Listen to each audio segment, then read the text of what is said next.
Nama saya Nur Syafira Fatihah binti Muhammad Barum, nombor matrik 058651. Nama saya Fitra Adila binti Muhammad Fadli, nombor matrik 057927.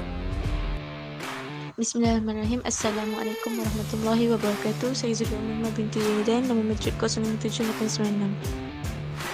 Nama saya Cikgu Aina Zahirah binti Cikgu Zulkifli, nombor matrik 058723. Nurul Atika binti Muhammad Nazil, 058483.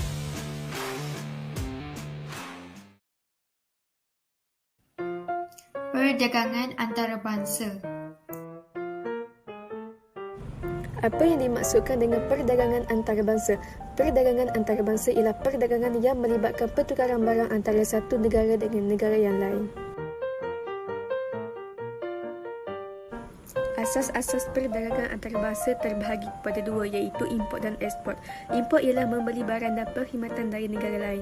Berlaku apabila sesuatu barangan tidak dikeluarkan atau tidak mencukupi untuk menampung keperluan rakyat.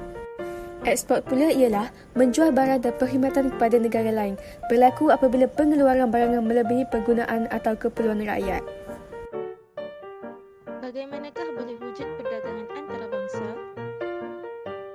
Sumber semula jadi. Negara yang kaya dengan sesuatu sumber semula jadi akan mengeksport sumber tersebut ke negara lain. Contohnya, Malaysia dianugerahkan dengan biji timah manakala Brunei kaya dengan petroleum. Tingkat kecekapan pengeluaran. Pengkhususan dan proses pengeluaran yang lebih cekap membolehkan sesebuah negara mengeluarkan sesuatu barangan dengan kos yang lebih rendah berbanding dengan negara lain. Contohnya, Amerika Syarikat telah mengkhusus dalam pengeluaran kapal terbang dan telah mengeksport ke negara lain. Budaya masyarakat. Budaya masyarakat yang berbeza akan mempengaruhi kecenderungan masyarakat dalam pengeluaran sesuatu barang. Contohnya, negara India yang terkenal dengan rempah ratus disebutkan rempah ratus dalam makanan merupakan tradisi dan budaya dalam kalangan masyarakat India. Apakah kebaikan perdagangan antarabangsa?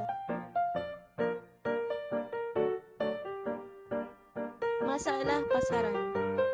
Melalui aktiviti perdagangan antarabangsa, penawaran barang dan penawaran yang berlebihan boleh dieksport ke luar negara yang mempunyai pasaran yang lebih luas.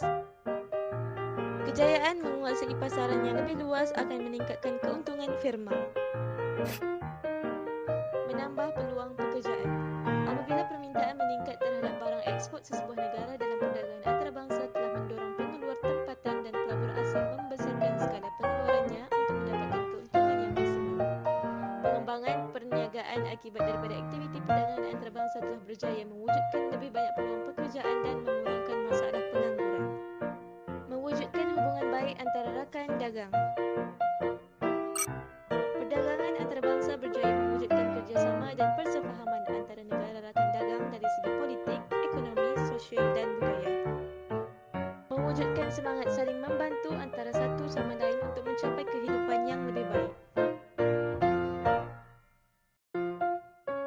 Keburukan perdagangan antarabangsa. Pertama, pengurangan pertukaran mata wang asing. Kegiatan import sebabkan pengaliran keluar mata wang asingnya akan kurangkan bekalan wang dalam negara. Hal ini berlaku jika nilai import tu lebih daripada nilai ekspor. Kedua, iaitu lambakan negara asing. Negara yang maju mungkin akan melaksanakan lambakan di negara yang kurang maju. Kesannya introduksi barang yang berkaitan di negara dagangan akan kehilangan pasaran dan wujudnya pengangguran. Penjajahan ekonomi oleh negara maju. Membuka pintu ekonomi membolehkan pasaran terdedah kepada pemonopolian oleh firma asing. Kesannya kekayaan sumber negara termasuk pekerja boleh dieksploitasi oleh pelabur asing yang melabur di dalam negara. Apakah perbezaan perdagangan negeri dan antarabangsa?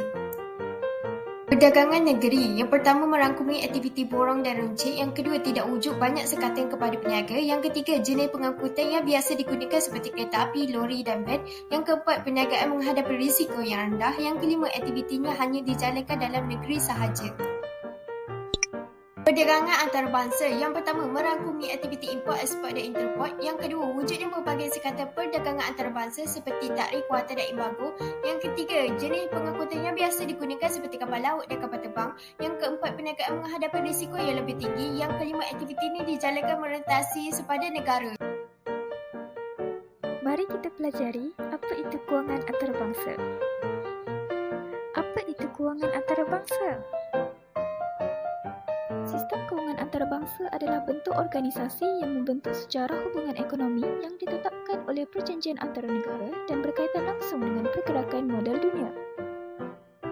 Di samping itu, ia juga mengendalikan pelbagai jenis hubungan ekonomi antara kuasa, termasuklah hubungan perdagangan luar negeri, ekspor wang, pelaburan, pinjaman asing dan subsidi, pelancongan, pertukaran perkembangan saintifik dan teknikal, pemindahan dan sebagainya. Bagaimana pula dengan sejarahnya? Secara ringkasnya, ia merupakan sistem kewangan negara yang pertama kali muncul. Penampilan mereka adalah disebabkan oleh keperluan untuk menukar unit monetari negara untuk asing dalam sistem perdagangan yang timbul antara negara-negara yang berbeza. Apa itu sistem monetari antarabangsa? Sistem monetari antarabangsa adalah satu bentuk organisasi hubungan kewangan antara negara-negara. Ia berfungsi secara bebas, ia berfungsi sebagai pergerakan barang. Ini adalah komuniti pelbagai elemen yang saling berkaitan dengan interaksi biasa. Awak tahu tak apa ciri-ciri kewangan antarabangsa? Ciri-ciri utama sistem kewangan adalah mata wang negara itu sendiri. Mata wang itu sendiri adalah mata wang berfungsi untuk mengira unit yang diperlukan bagi mengesan kadar pertukaran antara satu pihak dengan pihak yang lain. SDR pula adalah merupakan mata wang resep rasmi. Ia adalah sekumpulan mata wang termasuk pelbagai mata wang asing. Pengiraan mata wang adalah seperti berikut. Pengiraan melalui kadar mata negara, nisbah pelbagai unit monetari kepada dolar Amerika Syarikat, indeks perjalanan wang Amerika berhubung dengan tempoh sebelum dan selepasnya. Apakah fungsi sistem kewangan antarabangsa? Ia terbahagi kepada dua, iaitu primer dan sekunder. Yang pertama ialah primer. Primer ialah kecairan, iaitu kehadiran bilangan reserve antarabangsa yang diperlukan dan membolehkan pembayaran liability dilakukan. Yang kedua ialah pengurusan, iaitu melalui penggunaan mekanisme yang tepat mampu menghasilkan keyakinan operasi sistem yang betul, dan akhir sekali peraturan, iaitu membolehkan anda memulai dan membetulkan keadaan jika terdapat masalah. Yang kedua ialah sekunder. Fungsi ini dapat dilihat melalui kemungkinan penyelarasan rejim kadar pertukaran. Matlamat utama ialah mewujudkan syarat pengeluaran yang dapat memastikan keseluruhan operasi sistem ekonomi. Tahap pembangunan sistem kewangan antarabangsa. Apakah yang dimaksudkan dengan tahap pembangunan sistem kewangan antarabangsa? Ia ialah institusi kewangan global yang telah melalui beberapa peringkat utama dan setiap daripada mereka mempunyai ciri-ciri tersendiri. Apakah ciri-ciri tersendiri itu? Sebagai contoh, sistem kewangan Paris. Semua fungsi wang adalah emas, disebabkan itu terdapat pengurangan risiko dalam pembinaan hubungan ekonomi antarabangsa. Selain itu, jenis keutamaan adalah mata wang yang boleh tukar untuk bar emas. Sistem ini dibatalkan kerana terdapat pengantungan langsung terhadap perlombongan emas. Seterusnya, Jamaika. Dengan penyertaan negara anggota IMF, salah satu prinsip utama ialah kehilangan fungsi emasnya. IMF dapat mengawal kadar pertukaran.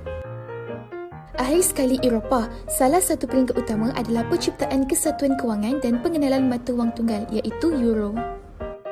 Oleh itu, sistem monetari serantau berbeza dari negara-negara antarabangsa kerana mereka termasuk sejumlah negara yang mengambil bahagian. Semua elemen yang bahagian kepada mata wang, struktur kewangan dan pembahagian antarabangsa.